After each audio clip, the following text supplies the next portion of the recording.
தமிழ்நாடு சட்டப்பேரவையில் பட்ஜெட் மீதான விவாதம் நடைபெற்றுக் கொண்டிருக்கக்கூடிய நிலையில் அதிமுக சார்பில் ஒரு நம்பிக்கையில்லா தீர்மானம் கொண்டு வரப்பட்டது. அந்த நம்பிக்கையில்லா தீர்மானம் சபாநாயகர் அப்பாவுக்கு எதிரானது.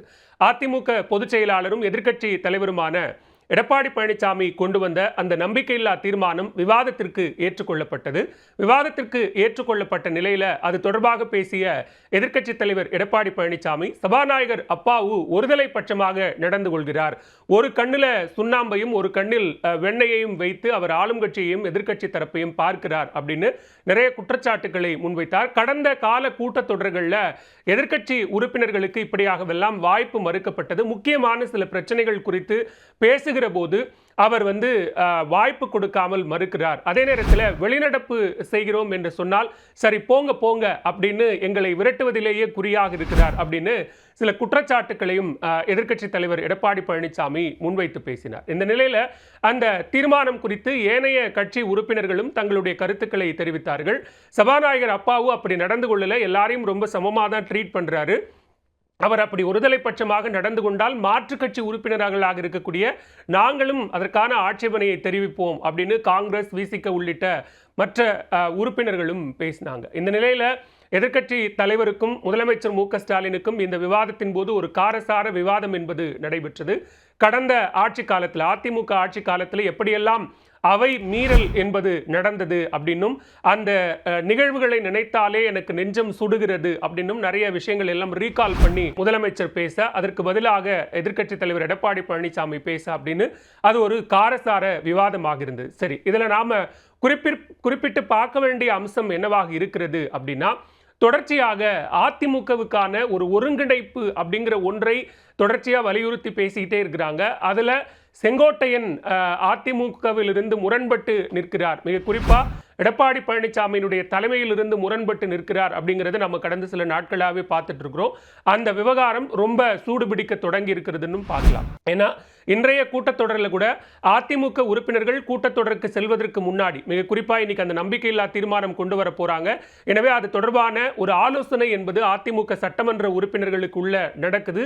அது எடப்பாடி பழனிசாமி தலைமையில் நடக்குது. அந்த கூட்டத்திலும் செங்கோட்டையன் பங்கேற்கல. எல்லாரும் கூட்டத்தொடருக்கு உள்ள அமர்ந்ததற்கு பிறகாகத்தான் செங்கோட்டையன் உள்ள அமருகிறார். சோ இந்த நிலையில இந்த நம்பிக்கையில்லா தீர்மானத்தை ஆதரித்து டிவிஷன் ஓட்டிங் நடத்தணும் அப்படின்னு இபிஎஸ் ஒரு கோரிக்கை வைக்கிறார். டிவிஷன் ஓட்டிங்னா கிட்டத்தட்ட 6 பிரிவுகளாக சட்டமன்ற உறுப்பினர்களை பிரித்து அதில் அந்த ஓட்டிங் சிஸ்டம் அப்படிங்கிறது நடக்கும்.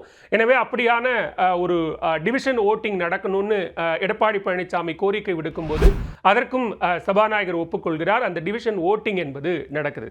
ஸோ இந்த டிவிஷன் ஓட்டிங்கில் ஒட்டுமொத்தமாக கொண்டு வரப்பட்ட அந்த நம்பிக்கையில்லா தீர்மானத்திற்கு ஆதரவாக 63 வாக்குகளும் எதிராக 154 வாக்குகளும் பதிவாகிறது. ஸோ இப்படி ஒவ்வொரு டிவிஷனாக 6 டிவிஷனாக அந்த வாக்குப்பதிவு நடக்குது இல்லையா, இப்படி இதில் ஆதரவா வெறும் 63 வாக்குகள் மட்டும்தான் கிடைக்குது. எனவே இந்த நம்பிக்கையில்லா தீர்மானம் தோல்வி அடையுது. சரி, இதுல இன்னும் குறிப்பிட்டு பார்க்க வேண்டிய அம்சம் என்னவாக இருக்கிறது அப்படின்னா, இந்த தீர்மானத்தை ஆதரித்து வாக்களித்தவர்கள்ல மிக முக்கியமானவர் ஓ பன்னீர்செல்வம்.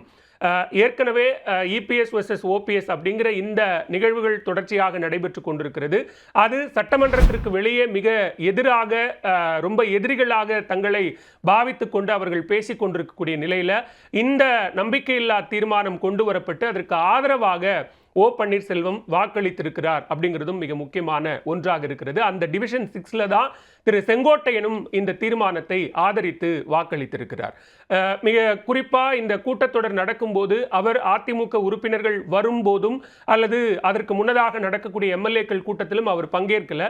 அதே நேரத்தில் மாற்றாக சபாநாயகர் வெளியே செல்லக்கூடிய அந்த வழியில சென்று அவர் மாற்று வெளியில போயிடுறாரு. எனவே அந்த சந்திப்பு என்பது தொடர்ச்சியாக நிகழாமல் இருக்கிறது. இன்று வரைக்கும் பட்ஜெட் அன்னைக்கிலிருந்து இது வரைக்கும் அந்த சந்திப்புகள் நிகழவே இல்லை. ஸோ அப்படியான சூழல்ல அவர் தன்னுடைய பாதை ரொம்ப தெளிவா இருக்கு, நான் செல்லக்கூடிய என்னுடைய பாதை என்பது தெளிவாக இருக்கிறது, இதுல யாருடைய விமர்சனத்துக்கும் யாருடைய மாற்று கருத்துக்களுக்கும் இடம் இல்லை அப்படிங்கிறத செங்கோட்டையன் தெளிவுபடுத்தின நிலையில தான் இன்னைக்கு அந்த டிவிஷன் ஓட்டிங் முறையில் கிட்டத்தட்ட 6வது டிவிஷன்ல ஓ பன்னீர்செல்வமும் செங்கோட்டையனும் வாக்களித்திருக்கிறார்கள் அப்படிங்கிறது மிக முக்கியமான விஷயம். இன்னொரு இன்சிடென்ட்டும் இதுல நடக்குது. அது என்ன அப்படின்னா, குறிப்பா நிதியமைச்சர் தங்கம் தென்னரசு மேல எடப்பாடி பழனிசாமி சில குற்றச்சாட்டுக்களை முன்வைக்கிறார். அந்த குற்றச்சாட்டுக்கள் என்ன அப்படின்னு பார்த்தோம்னா, கடன் வாங்காமல் இருக்கணும் அப்படின்னு தமிழ்நாடு அரசு சார்பில் ஒரு குழு அமைக்கப்பட்டது.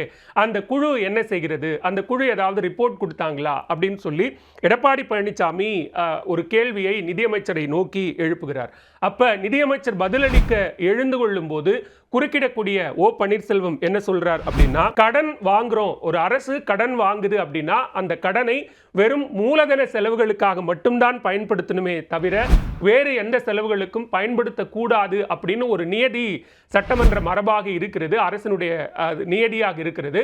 அதை நீங்க கடைபிடித்தீர்களா அப்படின்னு எதிர்க்கட்சித் தலைவர் எடப்பாடி பழனிசாமி எழுப்பிய கேள்விக்கு ஒரு துணை கேள்வியாக ஓ பன்னீர்செல்வம் இந்த கேள்வியை எழுப்புகிறார். ஒரு சப்போர்ட்டிங் சிஸ்டமா அவர் தன்னுடைய கேள்வியையும் வைக்கிறார். அதற்கு நிதியமைச்சர் பதிலளிக்கிறார். ஸோ இப்போ இதில் பார்க்க வேண்டிய அம்சம் என்ன அப்படின்னா, வெளியில அப்படி எலியும் பூனையுமாக மோதிக்கொள்ளக்கூடிய தலைவர்கள் இன்னைக்கு சட்டமன்றத்தில் இப்படி ஒருமித்த குரலில் ஒரு பார்வையில் நின்றிருக்கிறார்கள் அப்படிங்கிறது அதிமுக ஒருங்கிணைவு அல்லது அதிமுகவை இந்த தலைவர்கள் இணைத்துக் கொள்வதற்கான வாய்ப்புகள் இருக்கிறது அப்படின்னு பார்க்க வேண்டிய தேவை இருக்கா அப்படின்னு எழுகிறது. ஏன்னா இந்த சூழல் அதைத்தான் வெளிக்காட்டுகிறதா? ஏன்னா கடந்த சில நாட்களில் எடப்பாடி பழனிசாமி ஓ பன்னீர்செல்வம் குறித்து சொல்லும்போது என்ன சொன்னார் அப்படின்னா, கொஞ்சம் அந்த டோன் டவுன் அப்படிங்கிறது அவருடைய பேச்சில் தெரிந்தது. நாங்கள் ஒன்றும் அவரை கட்சியிலிருந்துலாம் வெளியேற சொல்லலை, அவரை நாங்கள் ஒன்றும் வெளியில் அனுப்பலை, அவராகத்தான் விருப்பப்பட்டு கட்சியிலிருந்து வெளியேறி சென்றார். நாங்கள் எவ்வளோ ரெக்வஸ்ட் பண்ணோம், அவரை போகாதீங்கன்னு நாங்கள் எவ்வளவோ கேட்டோம், ஆனாலும் அதையெல்லாம் மீறித்தான்